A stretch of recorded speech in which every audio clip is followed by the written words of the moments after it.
بچوں کی غذائی ضرورت۔ بچوں کو غذا کا ذائقہ بہت چھوٹی عمر میں محسوس ہونا شروع ہو جاتا ہے، جو کہ ساری عمر کی پسندیدہ ناپسند کا معیار بن جاتا ہے۔ اس لیے نوزائیدگی میں ہی بچے کو ہر چیز کے ذائقے سے آشنا کریں۔ مثلاً کھانے میں نمک کی مقدار کا تعین بچپن ہی سے ہو جاتا ہے، جس میں ذاتی بلڈ پریشر میں اضافے کا باعث بنتی ہے۔ جب آپ بچے کی غذا میں نمک ڈال رہی ہوتی ہیں تو یہ بچے کا مطالبہ نہیں بلکہ آپ کی پسند ہوتی ہے، جو مستقبل کی بہت سی بیماریوں کو آواز دے رہی ہوتی ہیں۔ ننھے بچوں میں بڑھتے ہوئے موٹاپے کی وبا بھی انہی غلط غذائی عادات کا نتیجہ ہے۔ زیادہ چکنائیاں اور میٹھا کھانے کی عادت بچوں کے وزن میں بلا وجہ اضافے کا باعث بنتی ہیں۔ کولیسٹرول سے بھرپور کھانے بھی بچوں کے لیے خطرناک ہیں۔ بڑی بڑی بیکر کمپنیوں کے اشتہارات کے ذریعے پرکشش بنا کر پیش کی جانے والی غذائیں بھی نقصان کا باعث بنتی ہیں، کیونکہ انہیں جاذب نظر بنانے کے لیے نمک اور چینی سے آراستہ کیا جاتا ہے اور اسے بہت ہی ریفائن بھی کیا جاتا ہے۔ فاسٹ فوڈ کا استعمال بھی بہت مضر صحت ہے، کیونکہ اس میں نمک اور چکنائی کی خاصی مقدار ہوتی ہے۔ سب سے بہتر محفوظ طریقہ یہ ہے کہ اپنے بچوں کے لیے کھانا خود تیار کریں۔ سبزیاں، پھل اور گوشت دیں، بس آپ بچوں کی عمر کے حساب سے تیار شدہ کھانے کو نرم کر سکتی ہیں۔ بھوسا نکالے بغیر اجناس اور پھلوں کے رس کے بجائے مکمل گودے سمیت پھل بھی ان کے لیے بہتر اور جسم کے لیے فائدہ مند ہیں۔ اس سے بچے کے جسم کو نئی توانائی ملتی ہے۔ گوشت اور مچھلی کا قیمہ بھی بچوں کے لیے بہترین کھانا ہے۔ گھر میں بنائے گئے بچوں کے کھانے سستے بھی پڑتے ہیں اور صفائی کی بھی ضمانت ہے۔ گھر میں بنائے گئے کھانوں کے مینو موسم کے لحاظ سے بنائے جاتے ہیں۔ مثلاً سردیوں میں یخنی یا انڈے کا اضافہ بچوں کو زکام، کھانسی سے محفوظ رکھتا ہے، اور گرمیوں میں دہی، جوس بچوں کو گرمی کے اثر سے دور رکھتا ہے۔ پھر گھر کے کھانے سستے اور تازہ رہتے ہیں۔ گھر میں بنائے گئے کھانوں کے ذائقے تبدیل بھی کیے جا سکتے ہیں، کیونکہ ایک ہی قسم کے کھانوں کی وجہ سے بچے بور ہو جاتے ہیں۔ کھانے کو فریزر کے برف جمانے والی ٹرے میں ڈال کر فریز بھی کیا جا سکتا ہے، تاکہ وقت ضرورت اسے گرم کر کے استعمال کیا جا سکے۔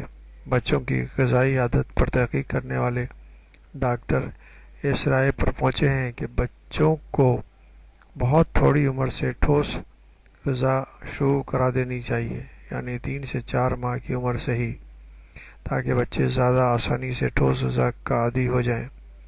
پھر ٹھوس غذا سے انہیں وہ غذائی اجزاء بھی ملتے ہیں جو دودھ میں نہیں ہوتے۔ بچوں کی بھوک کا کوئی مستقل معیار نہیں۔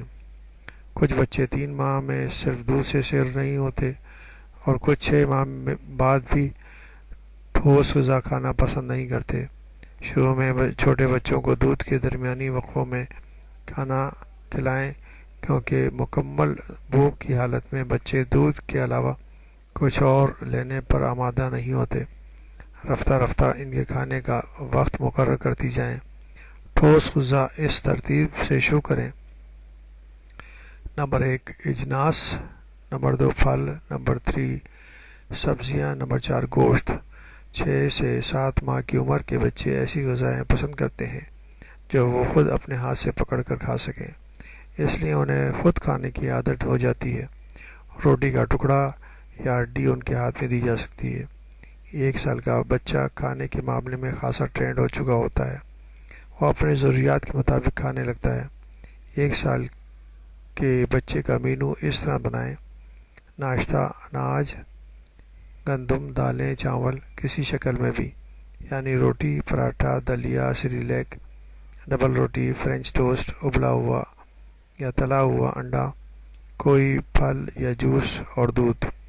دوپہر کا کھانا سبزیاں، آلو، گوشت یا مچھلی، پھل، دودھ، افراد خانہ کے لیے تیار شدہ سالن میں روٹی کے ٹکڑے چورا کر کے بھی کھانا تیار کیا جا سکتا ہے۔ رات کا کھانا چاول، کھچڑی میں سبزیاں اور گوشت ڈال کر پکا لیں، پھر بلینڈر میں پیس لیں۔ دودھ کبھی بھی دو کھانوں کے درمیان میں نہ پلائیں کیونکہ دودھ ہضم ہونے میں 3 سے 4 گھنٹے لیتا ہے اور بچوں سے مقررہ وقت پر کھانا نہیں کھایا جاتا۔ پھلوں کا رس کھانے سے 1 گھنٹے پہلے دیا جا سکتا ہے۔ بچوں کو پراٹھا دے سکتی ہیں کیونکہ زیادہ روغنی غذاؤں کی عادت نہ ڈالیں۔ بچوں کو غذائیں بدل بدل کر دیں تاکہ وہ کھانے میں دلچسپی لے سکیں۔ کھانے کو پرکشش بنائیں، یعنی اسے اچھے اور خوبصورت انداز میں پیش کریں۔ خوش ذائقہ اور خوش رنگ کھانا بچوں کو متاثر کرتا ہے۔ بچوں کو وقت دیں، اسے ساتھ بٹھا کر کھانا کھلائیں۔ بچے کے ساتھ بار بار مت کہیں کہ وہ نہیں کھاتا۔ اسے مجبور نہ کریں، نہ ہی اس کی منت کریں۔ آپ کا نارمل رویہ بچے کو دلچسپی لینے پر مجبور کرے گا اور وہ کھانے کی طرف راغب ہوگا۔ سب سے اہم اور ضروری بات یہ ہے کہ کھانا پکانے کے وقت انفیکشن کنٹرول کے بیسک اصولوں پر توجہ دیں تاکہ باورچی خانے کے جو جراثیم ہیں وہ کھانے میں شامل نہ ہو جائیں۔ خاص طور پر فریج اور فریزر کے اسٹور شدہ کھانوں میں عام طور پر بے شمار جراثیم شامل ہو جاتے ہیں اور بچے کو ڈائریا اور اسہال کی بیماری ہو سکتی ہے۔